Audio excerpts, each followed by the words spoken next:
faculty development program on contemporary artificial intelligence.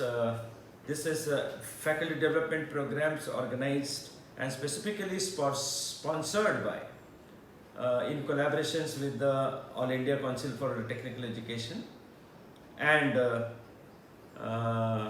IST New Delhi.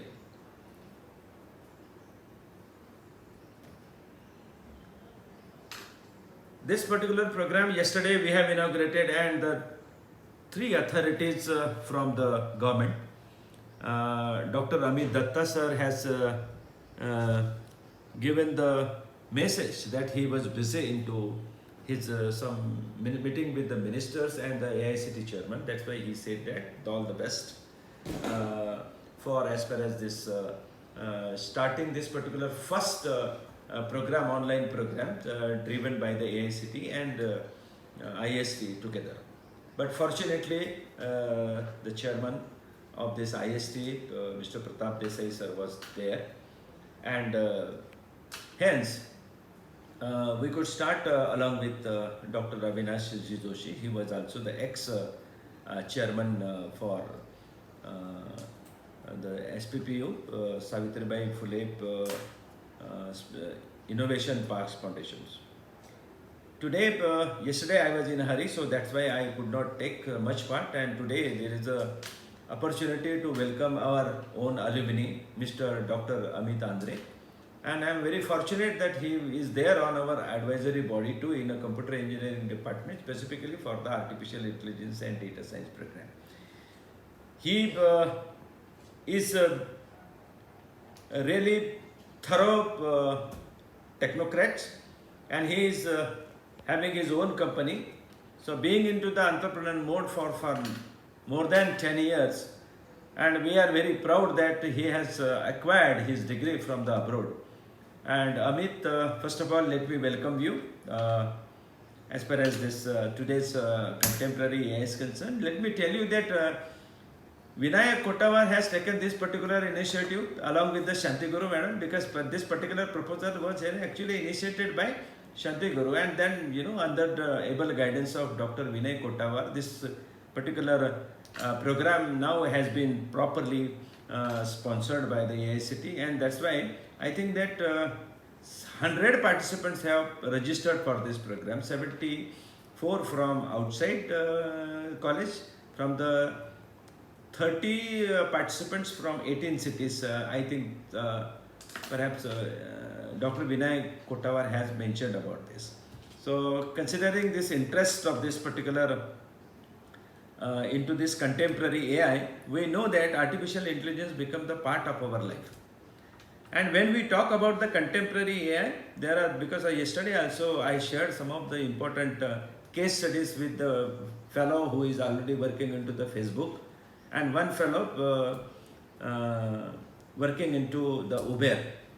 And they were interacting as far as this artificial intelligence penetrations into the normal life, as well as the industry proliferations. We know already that 56% of, more than 58% of total all industry have already acquired this AI, and that is why it is a need for the, if you look at to the next 5 years or the next 20 years, it will be a journey with AI only. That's why going hand in hand human intelligence and the artificial intelligence together, perhaps it will be a great journey. It is a necessity for us to go ahead with the AI to understand the market, understand the current scenario, understand the real-time scenario, maybe in the field of, because if you look at the contemporary AI, there are mainly major 4 domains we consider as a strongly AI is mainly applicable or implemented. If you look at to the IBM Watson, it's a fully huge strong software and the hardware which is giving advice to the medical doctor. Everybody is know about this the contribution of this IBM technology, specifically as far as the IBM Watson is concerned. During the dialogue and discussions with the doctor and the patient, after listening to specifically IBM Watson capture the video and the audio simultaneously, and make the sense and makes the meaning out of that, and accordingly the recommendations is given to the doctor also, and suggestion is also given to the patient. So ultimately, earlier, if you look at to the normal methodology of diagnosing and giving this or giving the kind of the suggestions to all the patients, which were based on the wisdom of the doctor and his experiential learning over the period of time, right from the internship to the during the practicing sessions. But now this involvement of this AI, specifically IBM Watson, all other specified many systems people are trying to develop, because it becomes costly if we are using the IBM Watson. So many people are coming into this particular domain of the healthcare to add the value into the healthcare system based on the artificial intelligence, machine learning and deep algorithm domain. I was also discussing with Mr. Uday Zorkar 2-3 days back. Uday Zorkar has mentioned that the healthcare domain he is driving, he has developed certain software. Let me tell you, it is applications of the software into the healthcare domain, where contemporary AI is majorly concerned about the three important domains. One is the medical and developing the software for this diagnostic purpose. Another is for the financial decision making. Third is the speech analysis. And fourth is the text analysis. And last is the genetic analysis. So if you look at to the healthcare domain specifically, these are the major technologies where the intervention of the artificial intelligence, machine learning, deep learning and the NLP, not the neuro-linguistic programming, is a natural language processing. This again, natural language processing is also the part of the AI, and that's why in a contemporary AI, these are the major field where all the researcher, all the faculty member have to concentrate. I know that many of the faculty member who have joined, they are working into this particular computer domain specifically for the data mining, static data mining, dynamic data mining, or using the various algorithm, clustering, classifications. These are all for the specifically to understand and to judge that whatever the decision need to be taken based on the inputs and the data which is fed to your algorithms, which is either true or false, or does it make sense for them, and they used to take the decisions as far as this medical decisions are concerned, which does require the doctor's intervention also later on to ensure that whatever the results which has come out of your algorithms, whatever AI and machine learning and other algorithm that you use, that the result has to be again verified with the doctors. As far as the speech analysis concerned, specifically some of my students who are actually those who are already working into this domain of this analysis of the speech for the determining and decision of the whether the person is stressed or not. Let me tell you that right now in India, 36% of the total population is under the stress. These are the reports from the World Health Organization, WHO. And that is why there was a need that how to do the analysis based on the speech, where we have used the speech analysis there to understand, because the person who is really into the depression domain or really into this complete environment where he is frightened because of the external scenario, either maybe because of the domestic violence or any other situation or the drastic situation he is exposed to, then his when he is trying to report somebody, then his speech is absolutely variable speech, you can pitches and other things, that is variance in this particular his voice and speech is seen here. That is why when we were discussing with this same, how do we can use this speech technology specifically for understanding this mental health conditions of the people. So we are also working with this Sakal Foundation, because they have the mental health the center where anybody can give the call there and spell out that what is happening to his own personal life because of the conditions surrounding. Then what is happened, I have requested them to have this proper intervention of this AI there, and to put our algorithm to understand and estimate the severity of that particular call, and accordingly whatever the kind of the support which has to be given by the psychologist or the psychiatrist, then those people are actually connected for the counseling further. But to assist the psychologist, then this particular speech technology can be utilized, where once you analyze the speech quality and the speech spectrum, then you will be able to take out the right wisdom, that what is the level of the anxiety or the fearfulness in that particular voice which has been given, the call which has been given to that particular call center, the helpline which is given, and the wisdom can be taken out. After that, many things as far as this text recognition is concerned. Later on we have the application as the speech to text. Then based on the keywords which has been there already mentioned with respect to the whatever the patients would like to spell out, and those keywords, the wisdom can be taken out from these keywords, and accordingly automatic recommendations can be given to the patient through the doctor after, because doctor has to evaluate and validate the kind of the interpretation which has been there. So in a contemporary AI, when we talk about the speech, what are those AI, because the speech analysis, if you look at, again we know that in Google Assistant is also utilizing the same. Once you talk to your Google Assistant, according to the required information is being actually popped down to. Again, because the Google engine, whatever the AI machine learning algorithms which are there embedded into it, gets the sense out of this speech to text conversion. Accordingly, the algorithms and machine which is integrated, and accordingly the right kind of the wisdom, whatever the required information which is needed by the user is actually popped out and given.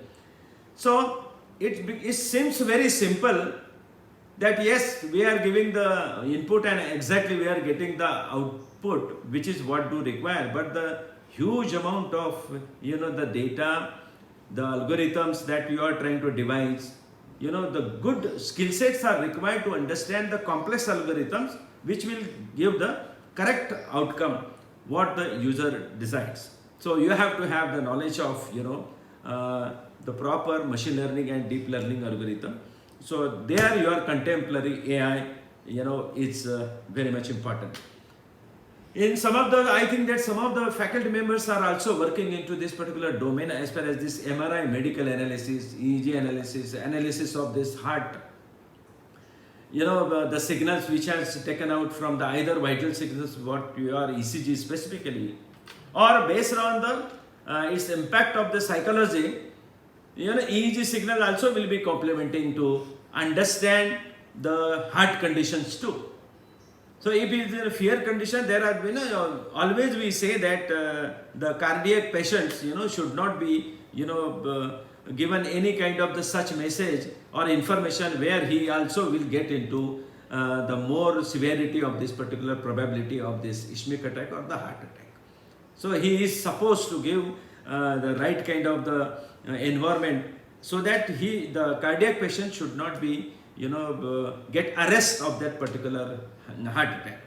So that's why environmental condition does matter, but your algorithm, if you are trying to give this or analyze this understanding about this medical status of this patient, your system should be so alert, so accurate, so precise, whatever the information or recommendation that is given as in terms of this recommendation in the textual format of the report, that should make the sense to the doctor.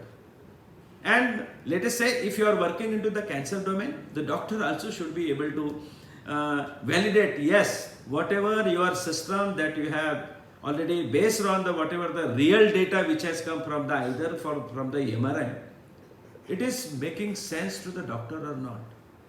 And the data should not be the data from which is available into the MIT TBI, but it should be also from the real-time data.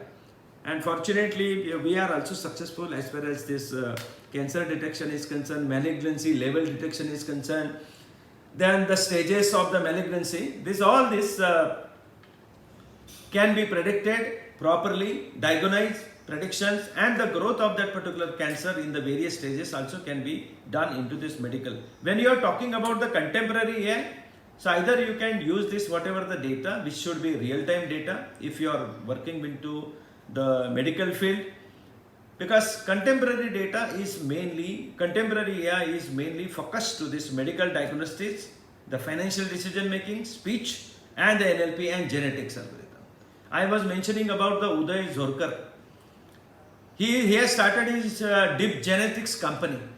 In Deep Genesis, what happened? Based on the whatever the kind of the the domain of understanding as far as the medical field is concerned. Let us say consider the as far as the symptoms of any kind of, let us say, diabetes, for example. What he is feeling with respect to the kind of the disease he is suffering, he has to just add some symptoms, and your AI engine which is sitting into your software, which will be able to interpret what is the level of the severity of the disease. And because the impact of this particular symptoms, which actually goes to the genes and the RNA and DNA sequencing. So molecular analysis, there this is a very, very important and very futuristic, I can say, the research domain where the people can use this AI algorithms, or specifically machine algorithm. There he has used more into the as far as this deep learning algorithms he has used to identify the level of the sequencing and the impact of this external conditions onto the RNA and DNA, and to identify what kind of the problems that particular fellow is suffering. And that's why he has developed this app where the engine is sitting, definitely ML and AI based engine is sitting into that particular his software. The 50,000 download has been there already, and the accuracy of that particular his algorithms is again 95%, but he is expecting that again the accuracy should be more, up to 99%. So their beta version has been demonstrated there. When I was trying to talk about with Mr. Uday Zorkar, Deep Genetics, you can identify, because all the faculties are here. That's why I would like to request all the faculties not only to understand the problems and use case studies, but they have to work on to the very much into the coding side, very much into the algorithmic side, which kind of the algorithm should be, what kind of this specific applications that need to be studied thoroughly. And I will request you to undergo the various publications, IEEE transaction publications, which are working into this particular domain. But ultimately, when you think about the sentiment analysis, naturally sentiment analysis also from the voice and video. So this is again one of the area which is contemporary AI is also hitting, and that's why I request all the participants to not only the sentiment analysis, there is another domain which is called as a sentience analysis, where the touch and feelings, where the robotics and robots and that you are developed Sophia like the robot, to make more sensitive, because they have to act like as a human, and that's why artificial intelligence has to more upgrade into this particular domain so that it can match to the human intelligence. There the sentience analysis and sentiment analysis has to be done with AI and algorithm, where the processing, signal processing in terms of the audio, video, image data and the text data. I request all the participants today to focus on to the how to collect the real-time data, how to prune the data, how to process the data, and how to classify the data, make the meaningful data for the further processing and modeling, so that you can come out with the best of the best judgment, and you should be able to take the decision, which will be definitely serving the some part of segment of the society and the field. So with this, because today Amit Andre will be giving the more insight onto this particular field. So Dr. Amit, I would like to give this particular dais to you, and hope all the participants are very brilliant participants. The participants are matured participants, and hence I would like to request you to to empower them with the knowledge of contemporary AI, where Vinayak Kotavar and Aditi Kalia are focusing to making this particular programs very strong and healthy program, one of the unique program of the faculty development programs. My all best wishes are there again. I would like to thanks to Honorable Satesh Patil sir and Colonel Joshi for making this particular platform available to all the faculty members and the D.Y. Patil College of Engineering. Thank you very much. Over to Aditi.